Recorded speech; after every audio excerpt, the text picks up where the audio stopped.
현대전에서 공격기는 제공권을 장악했다는 가정하에 모든 육상 경기에 사신으로 군림하고 있으며 현존 최강의 공격기는 2011년 한국이 개발해 운용하고 있는 FA-50입니다. FA-50의 가장 큰 장점은 F-16을 기반으로 설계하여 많은 부품을 공유하기 때문에 20국이 넘는 F-16 보유국에서 FA-50을 도입할 경우 유지비를 크게 절감할 수 있는데요. 한국은 국산 공격기이자 경전투기인 FA-50을 개발하면서 기술력과 노하우를 충분히 축적하여 무에서 유를 창조하는 것이나 다름없었던 한국형 전투기인 KF-21을 예상과는 달리 순조롭게 개발할 수 있었습니다. 공격기 중에선 빠른 편에 속하는 러시아의 수호이 25조차 최고 속도가 750km를 넘지 못하는 반면 FA-50은 무려 전투기의 버금가는 마하 1.5이기 때문에 웬만한 방공 전력은 가볍게 농락할 수 있습니다. 무엇보다 FA-50은 훈련기와 공격기로서는 견줄자가 없는 압도적인 성능을 보유했기 때문에 이미 한국은 물론 태국과 필리핀, 인도네시아, 이라크에서도 총 80대를 도입해 운용하고 있습니다. 하지만 FA-50은 중거리 공대공 미사일을 탑재할 수 없어 경전투기의 한계를 벗어나지 못했기 때문에 중국과 맞서야 하지만 예산의 한계로 전투기가 부족했던 동남아의 도입국들이 매우 아쉬워했는데요. 그런데 개발사인 카이에서 2021년부터 마침내 FA-50을 전투기로 개량하는 사업을 진행한다고 밝혔으며 나름 준수한 성능을 보유한 스웨덴의 4.5세대 전투기 그리펜을 목표로 삼고 있습니다. 그러자 제대로 된 전투기가 전무해 중국의 위협에 시달려 있던 기존 도입국인 태국과 필리핀, 인도네시아는 물론 말레이시아를 시작으로 다른 동남아 국가들도 공식적으로 한국의 FA-50에 큰 관심을 보이고 있는데요. 그래서 오늘은 한국의 FA-50 개량에 도입국들이 감탄하는 이유에 대해 알아보겠습니다.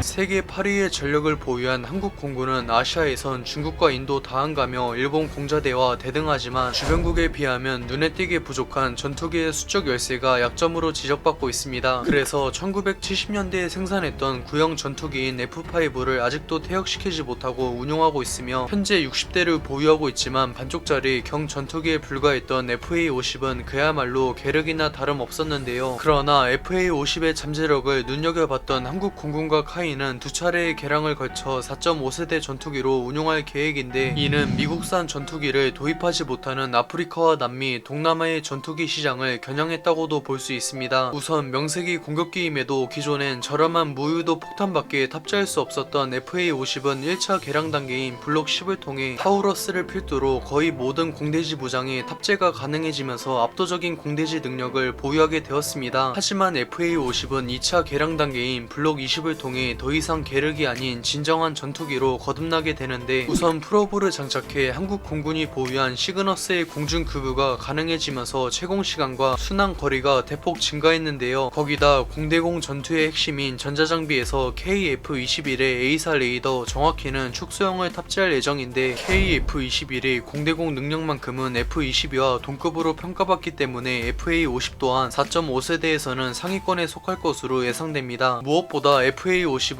그동안 중거리 공대공 미사일을 탑재할 수 없어서 경전투기의 한계를 벗어나지 못하고 있었는데 현재 개발사인 카이에서 300억을 투자해 암람 중거리 공대공 미사일을 탑재할 수 있도록 인티그레이션을 진행하고 있습니다. 즉 개량을 끝마친 FA-50은 종합적인 성능에서 4.5세대 최상위권인 프랑스의 라팔과 대등 혹은 근소 열세인데요. 이미 FA-50을 투입해 자국 내의 이슬람 반군을 근접 폭격으로 쓸어버리면서 첫 실전을 치른 필리핀은 중국의 위협에 대응하기 위해 자국의 FA-50 개량은 물론 12대 추가 도입을 진행하겠다고 밝혔습니다. 또한 인도네시아는 한국과의 합의하에 다른 동남아 국가들에게 계약 조건을 공유하고 FA-50 도입을 권유했으며 현재 말레이시아에서는 정부와 공군 모두 FA-50을 원하고 있으며 도입이 진행 중이라고 알려졌는데요. 사실 말레이시아는 2019년부터 한국의 FA-50에 관심이 있었으나 당시엔 공대공 능력이 전무했기 때문에 대신 비슷한 체급인 스웨덴의 그리펜을 도입하려고 했지만 가격이 너무 비싸서 사업을 중단하고 있었습니다. 그런데 드디어 FA-50이 A사 레이더와 암람 공대공 미사일을 탑재하면서 4.5세대 전투기로 거듭났으며 해당 가격이 그리펜의 60%에도 못 미치기 때문에 말레이시아에겐 매력적인 선택지가 아닐 수 없습니다. 유럽의 4개국이 공동 개발한 유로파이터나 미국의 F-15EX 같이 타국의 4.5세대 전투기가 대당 1,500억을 훌쩍 넘는 상황에서 성능은 그들과 동급임에도 대당 500억대에 불과한 한국의 FA50은 그야말로 전륜한 가성비를 자랑하는데요. 그런데 중국에선 동남아 국가들이 FA50을 도입하자 한국이 중국과 동아시아의 안보를 위협한다며 비난을 퍼부었습니다. 그동안 중국은 동아시아를 집어삼키려는 야욕을 노골적으로 드러내며 앞마당에 속하는 동남아시아의 군사 도발을 자행해왔지만 대부분의 동남아 국가들이 경제 사정 때문에 전투기를 보유하지 못해 중국의 군사 도발에도 침묵할 수밖에 없었습니다. 그러나 이제는 수많은 동남아 국가들이 4.5세대 전투기인 FA50을 보유하게 되면서 중국의 위협에 대항할 수 있게 되었으며 중국도 이전과는 달리 동남아 국가들을 상대로 섣불리 군사 도발을 감행할 수 없게 되었는데요. 현재 중국 공군의 주력이며 4세대 전투기인 J-10이나 J-11은 개량된 FA50에게 열세로 평가받으며 그나마 스텔스기인 J-20을 투입해야 확실하게 우위를 장담할 수 있을 정도입니다. 전륜한 가성비를 자랑하는 4.5세대 전투기이기 때문에 이미 말레이시아와 베트남에선 FA50의 도입을 추진하고 있으며 아랍에미리트와 카타르에서도 한때 라이벌이었던 이탈리아의 마스터를 제치고 FA50이 큰 관심을 받고 있습니다. 시청해주셔서 감사합니다. 즐거운 저녁 보내세요.